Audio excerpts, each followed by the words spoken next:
Sector rotation funds आज के time पे काफी डिस्कशन में है, स्पेशली जब मार्केट्स में अनसर्टेनिटी होती है और इन्वेस्टर ये सोच रहे होते हैं कि नेक्स्ट कौन सा सेक्टर परफॉर्म करेगा। और इसी कंटेक्स्ट में आपने शायद Jio BlackRock sector rotation fund के बारे में भी सुना होगा, जिसका NFO 9 फरवरी को क्लोज हो रहा है। तो आज का सवाल ये नहीं है कि ये फंड लेना चाहिए या नहीं।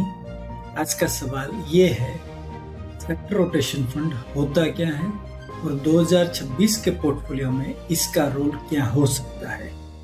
हाय, मैं हूं Brijesh Parikh, chartered wealth manager और सेबी रजिस्टर्ड इन्वेस्टमेंट एडवाइजर। और इस वीडियो में हम सेक्टर रोटेशन फंड्स को एक इन्वेस्टर के लेंस से समझेंगे, बिना हाइप, बिना प्रिडिक्शन और बिना NFO एक्साइटमेंट के प्रेशर के। सबसे पहले कंसेप्ट समझ लेते हैं। मार्केट्स कभी भी सारे सेक्टर्स को एक साथ रिवॉर्ड नहीं करते। कुछ फेजेस में बैंकिंग और फाइनेंशियल्स आउट परफॉर्म करते हैं, कुछ टाइम मैन्युफैक्चरिंग, इंफ्रा या कैपिटल्स गुड्स लीड करते हैं, और कभी कभी IT, फार्मा या डिफेंसिव्स शाइन करते हैं। इस नेचुरल मूवमेंट को कहते हैं सेक्टर रोटेशन।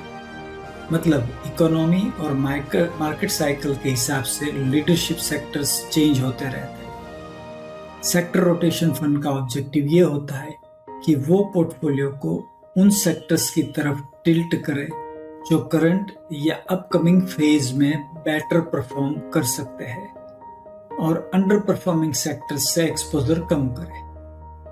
थियरी सुनने में काफी अट्रैक्टिव लगती है, लेकिन इन्वेस्टिंग में थियरी से ज्यादा इंपॉर्टेंट होता है बिहेवियर और एग्जीक्यूशन। यहीं से रियल कन्वर्सेशन शुरू होती है। सेक्टर रोटेशन फंड्स का सबसे बड़ा पोटेंशियल एडवांटेज ये होता है कि इन्वेस्टर को खुद सेक्टर टाइमिंग नहीं करनी पड़ती। Fund manager macro trends, earning cycles और वैल्यूएशन इंडिकेटर से बेस पे एलोकेशन शिफ्ट करता है। लेकिन यहाँ एक इम्पोर्टेंट रिस्क भी आता है। अगर रोटेशन सही टाइम पर नहीं हुआ या मार्केट साइकिल एक्सपेक्टेड डायरेक्शन में मूव नहीं किया तो रिटर्न्स वॉलेटाइल हो सकते हैं। सेक्टर रोटेशन स्मूथ नहीं होता। इसमें फेजेस होते हैं जहां fund short term under perform भी कर सकता है। इसीलिए सेक्टर रोटेशन फंड को कभी भी कोर पोर्टफोलियो का बेस नहीं बनाना चाहिए। ये सैटेलाइट एलोकेशन के लिए होता है, कोर के ऊपर, कोर की जगह नहीं। अब 2026 के कंटेक्स्ट में बात करते हैं। इंडिया एक स्ट्रक्चरल ग्रोथ फेज में है। मैन्युफैक्चरिंग, इंफ्रास्ट्रक्चर, फाइनेंशियलाइजेशन, कंजम्पशन और एनर्जी ट्रांजिशंस सभी अपने अपने साइकिल में मूव कर रहे हैं। ऐसे एनवायरनमेंट में सेक्टर लीडरशिप चेंज होती रहेगी। इसका मतलब ये नहीं कि हर इन्वेस्टर को सेक्टर रोटेशन फंड चाहिए। इसका मतलब यह है कि जो इन्वेस्टर्स मार्केट साइकिल समझते हैं, लॉन्ग टर्म टाइम होराइजन रखते हैं और वॉलेटिलिटी हैंडल कर सकते हैं, उनके लिए सेक्टर रोटेशन एक टैक्टिकल टूल हो सकता है। लेकिन अगर आप एक्सपेक्टेशंस ये रखते हो कि फंड हर साल आउट परफॉर्म करेगा या वॉलेटिलिटी नहीं होगी, तो डिसअपॉइंटमेंट ऑलमोस्ट गारंटीड है।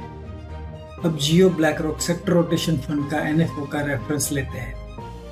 किसी भी NFO को देखते वक्त सबसे पहला सवाल ये होना चाहिए, क्या ये फंड मेरे ओवरऑल पोर्टफोलियो स्ट्रेटेजी में फिट होता है। NFO का क्लोजिंग डेट या ब्रांड नेम से ज्यादा इंपॉर्टेंट होता है पोर्टफोलियो की रोल क्लैरिटी।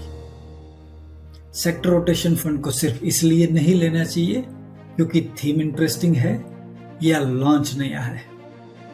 अगर आपका कोर पोर्टफोलियो ऑलरेडी डाइवर्सिफाइड है, गोल्स डिफाइंड है और रिस्क लिमिट्स क्लियर है, तब ऐसे फंड्स का लिमिटेड एक्सपोजर एक्सप्लोर किया जा सकता है।